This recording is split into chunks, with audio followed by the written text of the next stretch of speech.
James Carter, owner of one of the largest technology companies in the country, was a man who did not tolerate failure.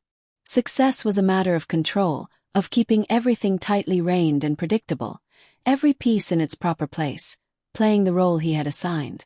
If something fell out of order, he knew exactly how to fix it without hesitation, without attachment. This included his family. Since the divorce 4 years ago, James had embraced this philosophy even more. Ethan, 8, and Sophie, 6, were loved, no doubt. But for James, love was something demonstrated through financial security, good schools, and material comfort. He worked tirelessly to ensure his children lacked nothing, unaware that what they lacked most was his presence. While he controlled the empire he had built, someone else had taken on the responsibility of filling the emotional void in the children's lives. Sarah Mitchell, the nanny James hired after the separation, naturally assumed this role. She was the one who took the children to school, listened to their stories, and comforted them when they had nightmares.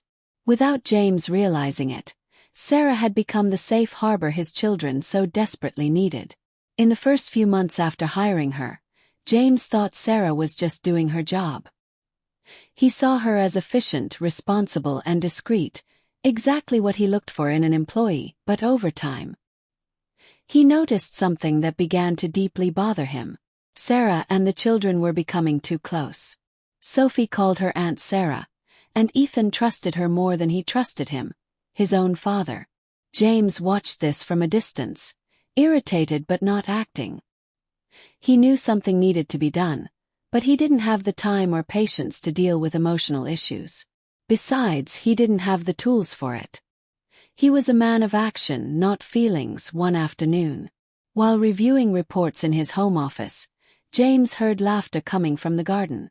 Looking out the window, he saw Sarah playing tag with Ethan and Sophie. They ran between the trees, laughing loudly, unaware of his presence. Sophie's face was lit up with a joy he rarely saw when she was with him. A wave of irritation swelled in his chest. They're getting too attached to her, James thought, clenching his fists. It wasn't her job to be a mother figure. Her job was to care for them, maintain order, follow the rules, nothing more. But there in the garden she was crossing a line. That discomfort James had been ignoring for months now seemed impossible to overlook. He got up from his chair, the sound of the children's laughter echoing in his ears like an insult. They were laughing with her, connecting with her while he was just a distant shadow. James walked quickly downstairs, crossed the living room, and went straight to the garden. The scene before him, Sarah tossing Ethan in the air while Sophie ran in circles, laughing, was the height of everything that troubled him. The happiness in his children's eyes, the closeness they shared with Sarah, felt like a slap in the face. "Sarah," he called out, his voice firm and cold.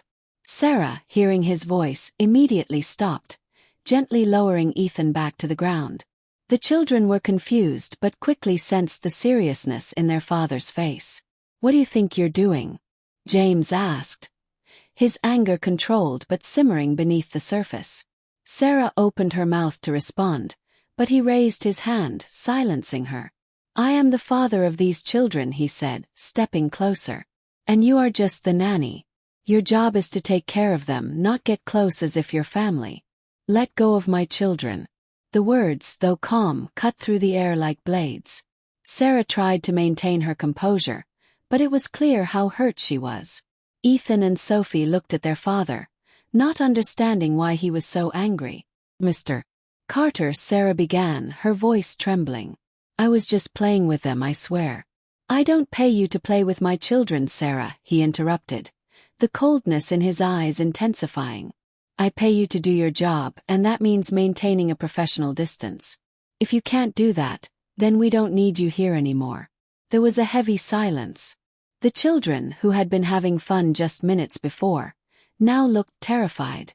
Ethan, with tears in his eyes, clung to Sarah's arm while Sophie looked at her father with a mix of confusion and fear. "Daddy, no," Sophie exclaimed, almost in tears.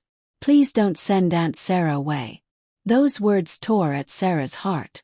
She lowered her gaze, fighting back the tears that threatened to fall. James, however, remained unmoved. "Sarah, you can go now," he said, as if closing a business deal. "Your things will be ready tomorrow." Sarah took a deep breath, looked at the children one last time, and nodded. Without saying another word, she walked to the exit. The children were crying, but James did not relent. When the gate closed behind Sarah, the garden, once full of laughter and life, now felt empty and silent. James turned to the children, expecting some reaction. But what he found was a void in Ethan and Sophie's eyes that he didn't know how to fill. Let's have a little fun with those who only read the comments. They won't understand. Comment popcorn below. Only those who make it this far will get it. And let's continue with the story. The silence following Sarah's departure was suffocating. James returned to his office, trying to focus on the numbers and reports in front of him, but his mind kept drifting back to the scene in the garden.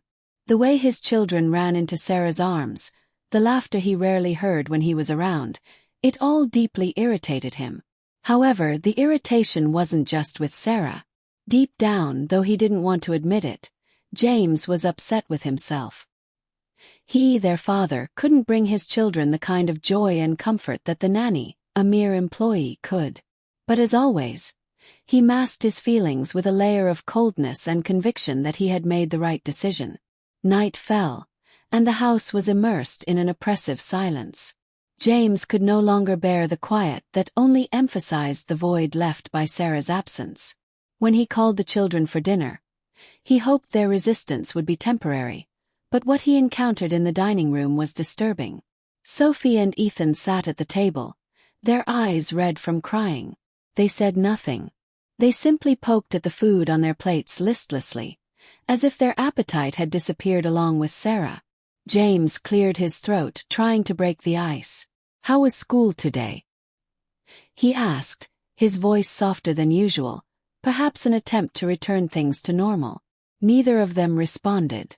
Sophie just shrugged, staring at her plate while Ethan gripped his fork tightly. Frustration began to build within James, but he suppressed it. He knew he needed to be patient, but he wasn't used to it. His instinct was to fix things quickly, as he did in business. But nothing he said seemed to have any effect. "You need to eat, you know that," he insisted, trying not to sound as irritated as he felt. Finally, Ethan raised his eyes. What James saw in his son's gaze left him unsettled. There was a quiet anger, a kind of resentment he never imagined seeing in such a young child. Ethan looked like he was about to explode, and when he spoke, his voice was full of suppressed fury. "You made Aunt Sarah leave," Ethan shouted, his voice slicing through the silence. Sophie began crying again, uncontrollably sobbing. James froze, completely caught off guard by the outburst. He opened his mouth to respond, but no words came out. She was the only one who really cared. Ethan continued, now standing. "You don't get it, Dad. We hate you." Those words hit James like a punch to the gut. He stood there, motionless, watching as Ethan ran out of the room. Slamming the door so hard the house seemed to shake. Sophie, still crying, followed him, stumbling over her own feet as she ran up the stairs. James sat down at the table, stunned. Ethan's words echoed in his mind. "We hate you." Never, even in his worst thoughts, had he imagined hearing something like that from his own child. The pain he felt in that moment was something no amount of money could fix. The night passed in unbearable restlessness. James wandered through the empty house, the shadows casting themselves on the walls as he roamed the halls like a ghost. He could hear Sophie's muffled sobs coming from the room next door, and as much as he wanted to do something, he didn't know how. In the early hours after a sleepless night, he decided he would try to fix things. Tomorrow would be a new day, and he would find a way to restore some balance to the house. But the morning arrived with a devastating surprise. That morning, when James woke up, he felt the silence again. But this time it wasn't the oppressive silence of guilt that haunted him. It was something more unsettling. As he went downstairs for breakfast, he noticed the children hadn't come down yet, which was unusual. He expected them to be on the couch watching TV or playing in the yard. It was already 9 a.m., and Ethan and Sophie always woke up early, even on weekends. James went back upstairs, feeling a strange sense of unease in his chest. When he opened Ethan's bedroom door, he found the bed empty and unmade, as if he had left in a hurry. Sophie wasn't in her room either. A chill ran down his spine. He rushed from room to room, searching for any sign of the children. But the house was deserted. Nothing. Just silence. His heart began to race. They weren't anywhere. James tried to stay calm, convincing himself that Ethan and Sophie had gone outside or were hiding out of defiance. But as time passed and he couldn't find a trace of them, anxiety took over. He went outside, searching the yard, calling their names. Nothing, not a sound. Panic started to rise in his chest, growing like an uncontrollable wave. He ran to the gate and saw it slightly ajar. They had gone out. But where and why? The reality that his children had run away from home began to settle in his mind, but he refused to believe it. His heart raced, and a suffocating fear consumed him. James rushed back into the house and grabbed the phone, calling friends and neighbors. No one had seen them. His mind started racing. What should he do? Call the police. Yes, that was the right thing to do, but fear and guilt paralyzed him. He had already failed them before, and now it seemed like his final mistake was about to play out in a devastating way. How could I let this happen? He murmured to himself, feeling the desperation grow. He had never felt so powerless in the business world. He controlled everything. Now he was at the mercy of something far bigger than any contract or negotiation. The phone rang, interrupting his chaotic thoughts. He answered immediately, hoping, praying for news about the children. James. The voice on the other end was familiar, gentle, and for a moment he felt relief as he recognized who was speaking. It was Sarah. Sarah. He could barely breathe. Where are my kids? Are they with you? There was a pause on the other end, and Sarah's voice came through, firm but filled with compassion. I found them at the park. They were wandering alone, completely lost. Ethan told me they left home because they couldn't take it anymore. They're with me now. James felt a wave of relief mixed with shame wash over him. His children had run away from home. They had put themselves in real danger, all because of how he had handled the situation. He tried to speak, but the words seemed stuck in his throat. What could he say to Sarah after how he had treated her? She had been the only one to care for his children when he failed. I'm on my way. Please tell them I'm coming. Course, James. Sarah paused before continuing, her voice more serious. We need to talk. James hung up the phone and left the house, driving quickly to Sarah's place. He was relieved to know the children were safe, but the fear of confronting what that meant overwhelmed him. He knew this wasn't just a crisis to be fixed quickly. It was a reflection of everything he had neglected. When he arrived at Sarah's house, she was waiting at the door. Ethan and Sophie were inside, sitting together on the couch. James stood at the door for a few seconds, watching his children. They were sitting close, their faces downcast, their eyes distant. When they saw him, they didn't run to him. They were distant both emotionally and physically. Sarah walked toward him, arms crossed, stopping just a few feet away. They ran away, James, she began, her voice gentle but full of seriousness. They think you don't love them. I know, he responded, his voice heavy with guilt. Messed up. And now they don't trust me, do they? Sarah sighed, crossing her arms. It's not about trust. It's about love. They don't feel like you love them, James. They don't need expensive gifts or material comfort. They need you. They needed to know that when they needed a hug you would be there, that when they were sad you would care.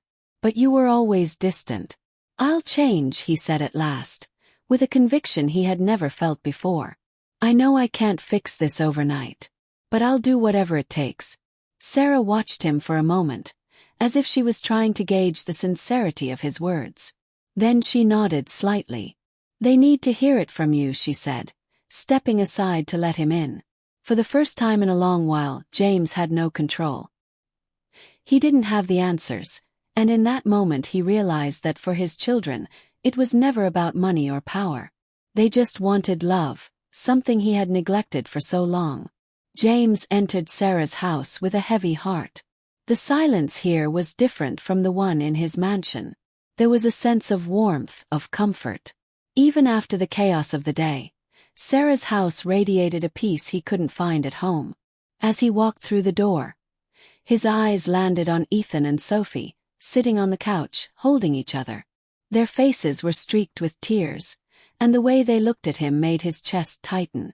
The look in their eyes wasn't just sadness, it was a look of abandonment. Seeing the emptiness in their gaze made James' stomach twist. He had always thought he was the perfect father. With all the money in the world at his disposal, he believed his children had everything. But now he realized just how far he was from the truth. Slowly, Sophie finally got up from the couch and walked toward James, though still hesitant. She looked up at him with tear-filled eyes and her voice came out soft, almost a whisper.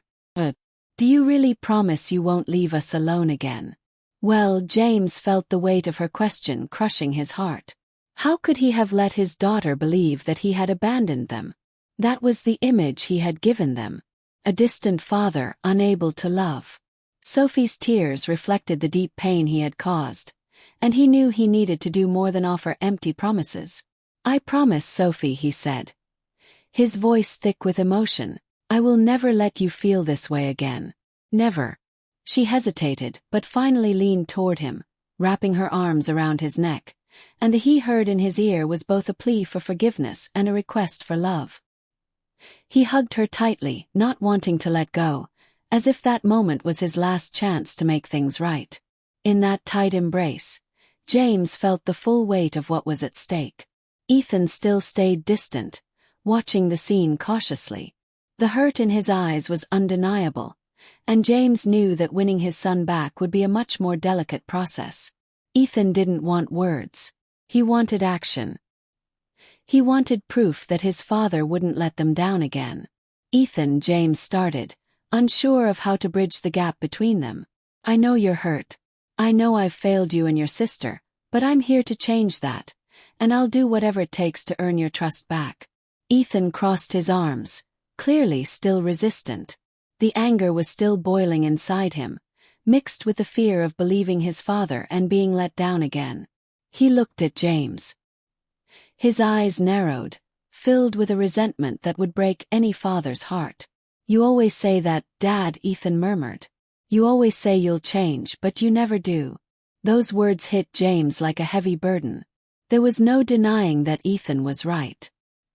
He always made promises to the kids, to himself, but he had never followed through. Now, more than ever, he knew promises wouldn't be enough. It would take much more to undo the damage. Before James could respond, Sarah stepped forward, breaking the moment with her usual calm. She knew these children better than anyone, and in a way, she knew how to mediate this delicate situation.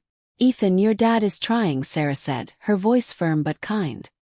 He knows he's made mistakes, and I know you're hurt. But maybe it's time to give him a chance to show he can do things differently. I know it's hard to believe after everything, but change starts slowly, and I'll be here to make sure he keeps the promises he's making. Ethan hesitated.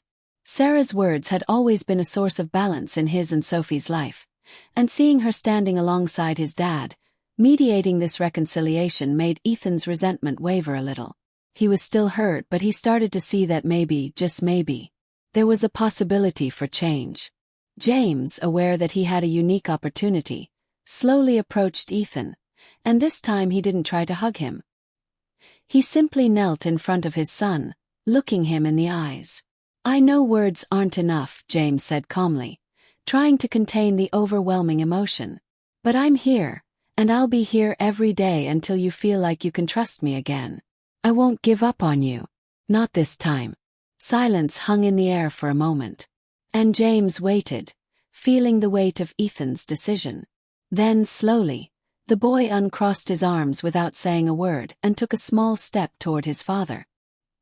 He didn't hug him, but the small gesture was enough for James to know that there was a chance for redemption.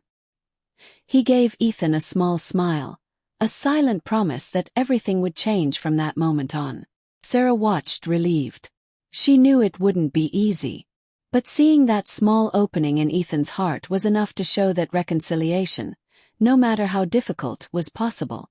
"Let's take you both home," James said, looking at them. "And this time I'll really be there every step of the way." The ride home was quiet, but it wasn't the kind of silence that had terrified James before. This silence was filled with expectations. Ethan and Sophie were clearly exhausted, both physically and emotionally. But there was a lightness in James's shoulders, as if the weight of guilt had lifted, if only slightly. He knew that once they arrived home, the real work would begin. When they got to the mansion, unlike before, when the kids would run to their rooms and shut themselves away, James made sure they stayed together for a few more moments. He sat with them in the living room, trying to create a new atmosphere, something more open and sincere. "I want you both to know that from now on, anything that bothers you, any feelings you have, you can come to me," he said, his voice filled with emotion. "I don't want you to ever feel alone again. I can't change the past, but I can make sure the future is different." Sophie climbed onto her father's lap on the sofa, something she hadn't done in years. James felt her small body relax against his, and it was a sign that, no matter how fragile, the bond was still there. And now he needed to fight to strengthen it. Ethan remained more distant, but something in his eyes showed he was watching.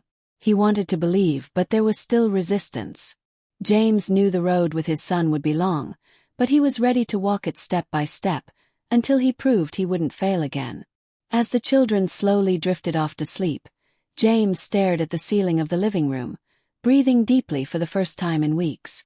Their presence by his side was a constant reminder that he still had a chance to be the father he should have been from the start. However, a soft voice brought him back to reality. "James," said Sarah, who had been standing by the door, watching from a distance. "Now you understand what really matters. I just hope from now on you never forget." James nodded, knowing she was right. The work was only beginning. That night, James felt something different as he climbed the stairs of the mansion. For the first time in a long while, he wasn't going up to escape to his office or isolate himself from everything that made him uncomfortable. Instead, he was going up to take care of his children. Something had changed deeply within him. A sense of responsibility, but no longer forced. It was a genuine need to be present to make things right. He took Sophie to her room first, tucking the blankets around her with a care he didn't know he had. His daughter looked at him with sleepy eyes, but there was a different glow there, a lightness, as if she wanted to believe that everything would be okay. "Teddy," Sophie whispered as he adjusted her pillow. "Yes, sweetheart." James leaned in closer, waiting for whatever she might say. "Are you going to stay with us tomorrow too?" The question was simple, but the emotional weight it carried was enormous. It was as if she needed to be sure he wouldn't disappear the next morning, like so many times before. James swallowed hard, feeling the responsibility in every word he was about to say. "I will, Sophie," he replied, his voice soft but firm. "I'll be with you every day from now on. That's my promise." Sophie smiled, a shy but genuine smile. Her eyes sparkled for a moment before closing as she drifted off to sleep. James stood there, watching his daughter sleep, pat his heart heavy with regret, but filled with a new sense of determination. He couldn't fail again, but up and went to Ethan's room. As expected, his son was still awake. Ethan lay on his side, facing the wall, as if trying to shut out the world. James hesitated at the door. He knew it would be harder with Ethan. His son had a wounded heart, and even after the promises made, the path to reconciliation would be long. But James was ready to take every step necessary. He slowly approached and sat at the edge of Ethan's bed. The tension in the air was palpable. His son didn't turn to look at him, but James knew he was awake. "Ethan," James began, his voice low and measured. "I know you're still hurt, and I know that just saying sorry won't fix everything right away. But I want you to know that I'm here not just today but for good." Ethan stayed silent, But James wasn't discouraged. He knew patience was something he'd never practiced, but now it was essential. "I failed as a father," James admitted, feeling the weight of every word. "I put work, money, and my own pride above you, and that was wrong. You and Sophie are everything to me, even if it took me too long to realize it." Finally, Ethan shifted, slowly turning to face his father. His eyes were watery, but there was a resolve in them that mirrored James's own. The boy was still hurt, but he wanted to believe, to trust. "Are you going to do it again, Dad?" Ethan asked, his voice direct, almost painful. "Are you going to promise and then disappear like you always do?" The question hit James like a punch to the gut. He had failed so many times that Ethan's disbelief was justified, but this was his chance to show he was different now. "No, Ethan, I won't disappear again," James replied with a firmness he had never felt before. "I promise you, son, I'm really here always, and I'll prove it every day, no matter how long it takes for you to believe me." Ethan didn't respond right away. He just lay there, looking at his father, processing the words. The pain was still in his eyes, but something seemed to soften the wall he had built. After a long moment, he gave a small nod, as if willing to give his father a tiny chance. Feeling a bit relieved, James stood up and gently stroked his son's hair, something he hadn't done in years. Ethan didn't pull away, and that in itself was progress. He left the room with a lighter heart, but fully aware that there was still much work ahead. The next morning, James got up early. For the first time in years, he wasn't rushing to the office or checking emails at dawn. Instead, he made breakfast. Simple things like pancakes and juice, but all made by him for his kids. When Ethan and Sophie came downstairs, they both stopped when they saw their father in the kitchen. Sophie smiled shyly while Ethan watched, still cautious. "I made breakfast for you," James said, trying to sound casual, though the tension in his voice was clear. He wanted the gesture to be a step toward normalcy, toward what family life should be. The kids sat at the table, and while the mood was still quiet, it was no longer filled with sadness or fear. It was a new beginning, and James, knowing it was just the start of a long journey, was grateful to be there with them. After breakfast, James drove them to school. The ride was peaceful, without much conversation, but as he said goodbye, he knelt down to be at their level. "I'll see you later, okay?" he said with a smile. "And tonight maybe we can watch a movie together. How does that sound?" Sophie nodded, smiling back. Ethan hesitated for a moment, but eventually gave a small nod. It was a sign, small but meaningful. James watched as his kids walked into school, feeling a new hope growing inside him. He knew the journey would be long, but now he was determined to walk every step with patience and love, and this time he wouldn't fail. The days that followed brought a strange sense of renewal for James. He would wake up early, make breakfast for the kids, and drive them to school, trying his best to establish a routine that had never existed before. What seemed simple and ordinary for other parents was a great effort for him, and also an opportunity to show Ethan and Sophie that he was committed to being a present father. Still, the silence between them persisted, especially with Ethan. The boy continued to keep an emotional distance, not allowing James to fully get close. There was a barrier between them, and James knew it would take more than simple gestures to break down that wall of distrust. "How was school today?" James would ask every time he picked up the kids, trying to open space for a conversation. Sophie, always more open and curious, would respond with some enthusiasm, talking about her art projects or the games she played with her friends. Ethan, on the other hand, would limit himself to grumbling short answers, clearly not wanting to engage in a deeper conversation. James didn't push. He knew that time would be his ally, but it was hard to contain his anxiety. He wanted to speed up the process, wanted to see his kids truly happy, wanted to feel like he had won them back. But every time he tried to rush things, he felt Ethan's resistance grow stronger. Then one day, Sarah suggested something that could change everything. "James, I've been thinking," she began one afternoon while they were talking at James's house. "Maybe you could try something more special, something that would show Ethan you're really trying to reconnect." James frowned, not quite understanding what she meant. What do you mean? Sarah smiled, her usual calm demeanor always present. Something you two can do together. An activity that shows Ethan you care about what he likes. I know you've been working hard on the daily routines, and that's important, but Ethan needs to feel that you're genuinely interested in what makes him happy. James thought about that. He had never been the type to pay much attention to his children's interests. The truth was, he'd been so focused on work that he never stopped to think about what truly moved them, what made them smile. Now he knew it was time to change that. Do you have any ideas? James asked, curious. Sarah tilted her head and smiled.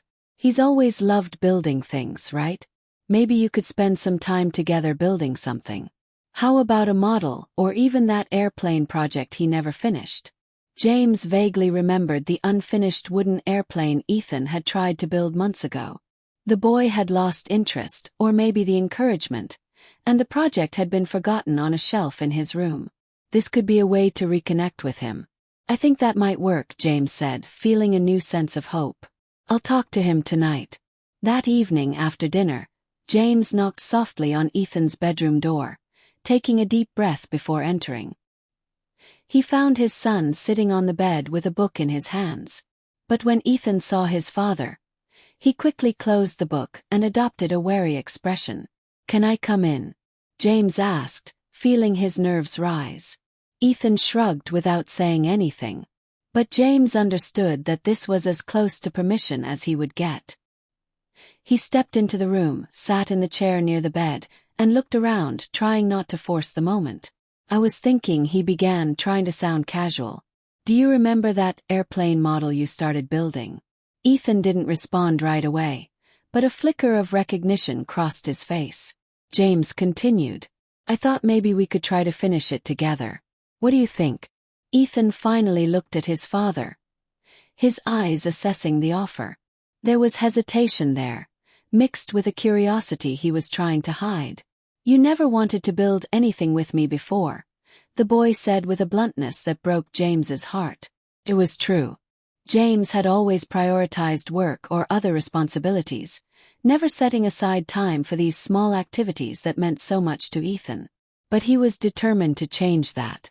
I know, son, James answered sincerely. And that was my mistake. But I'm trying to fix that now. If you'd like, we can start tomorrow after school. There was a moment of silence as Ethan thought it over. Then finally he gave a small nod. Okay, he said without much emotion. But the fact that he agreed at all was already progress.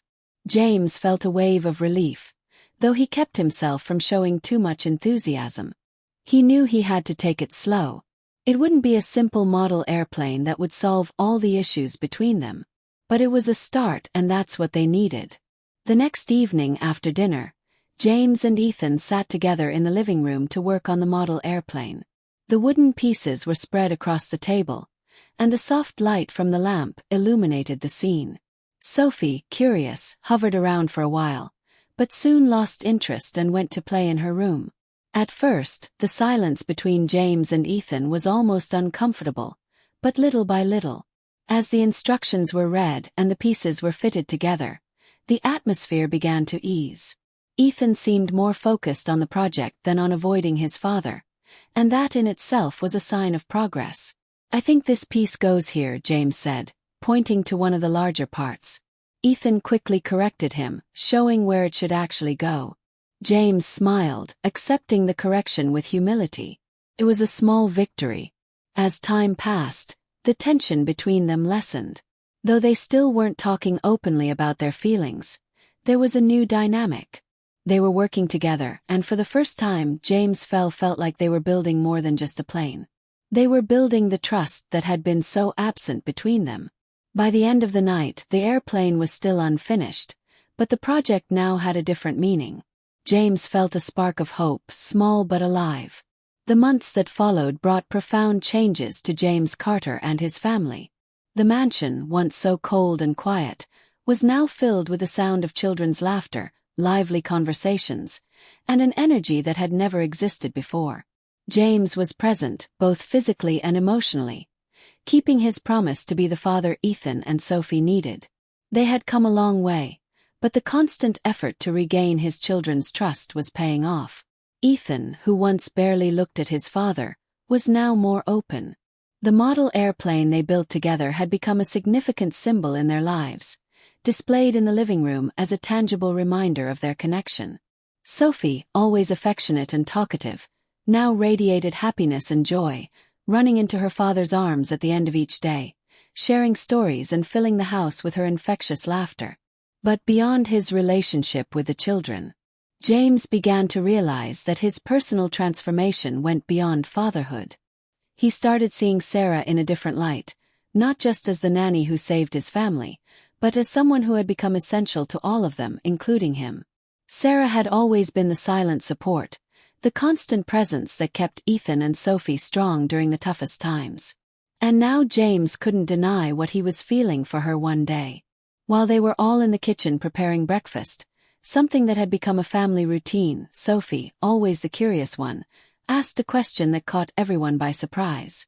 "Daddy, why don't you and Aunt Sarah get married?" The silence that followed was immediate. James froze, nearly dropping the bowl of pancake mix in his hands. Sarah, on the other side of the table, looked visibly embarrassed, her wide eyes fixed on Sophie. Ethan, who had been quietly setting the table, stopped and gave a small smile, clearly curious to hear his father's response. "Married," James repeated, laughing nervously to hide his shock. "Where did you get that idea, Sophie?" Sophie, always straightforward, shrugged as if the answer was obvious. "Because you and Aunt Sarah are together all the time now, and she takes care of us. I think it'd be nice if she lived with us for real, don't you think, Ethan?"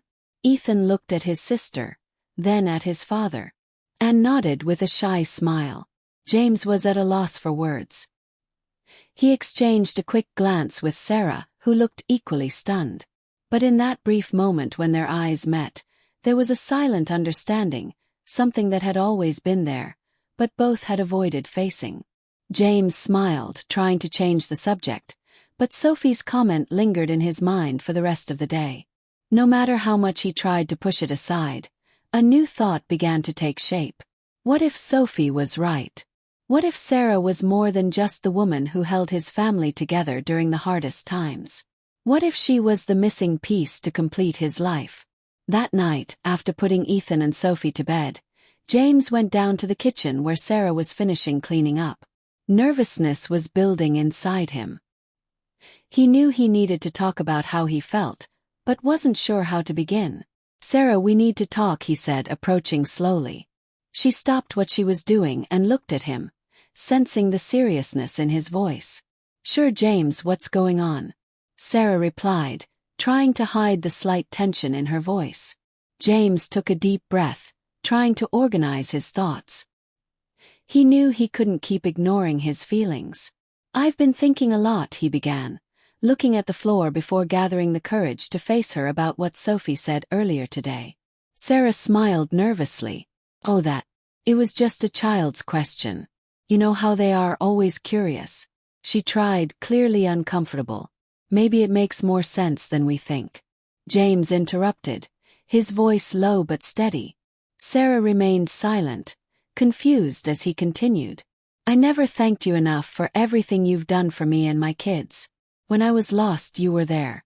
When I failed, you kept them strong, and little by little, you brought back the joy I thought I'd lost forever. I don't know how to express what that means to me." He paused, watching her reaction. "But more than that, I've realized something important. I've fallen in love with you, Sarah." Sarah was stunned, James's words echoing in her mind. She blinked a few times as if trying to process what he had just said. "James," she began, searching for the right words. "I didn't expect to hear this." "I know," he replied with a soft smile. "I didn't expect to feel this way either. But the truth is, you've become a part of my life and my kids' lives in a way I never imagined.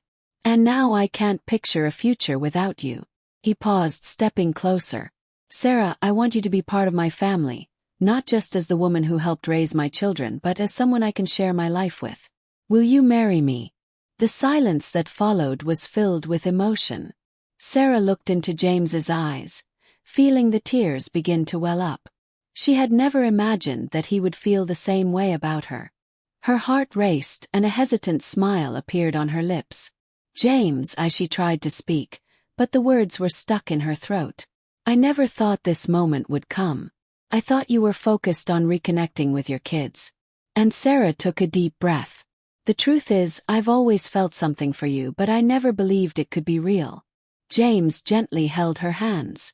"It is real, Sarah, and it's right in front of us." He smiled. "I know I'm asking a lot, but you're already part of our family. Ethan and Sophie love you like a mother. And now I realize that I love you too." With tears streaming down her face, Sarah laughed in relief, feeling an overwhelming happiness fill her heart. "Yes, James, I accept. I want to marry you." The news of James and Sarah's engagement was met with excitement by Ethan and Sophie for them. It already felt natural that Sarah was always around, but now, knowing that she would officially become part of the family, filled their hearts with joy.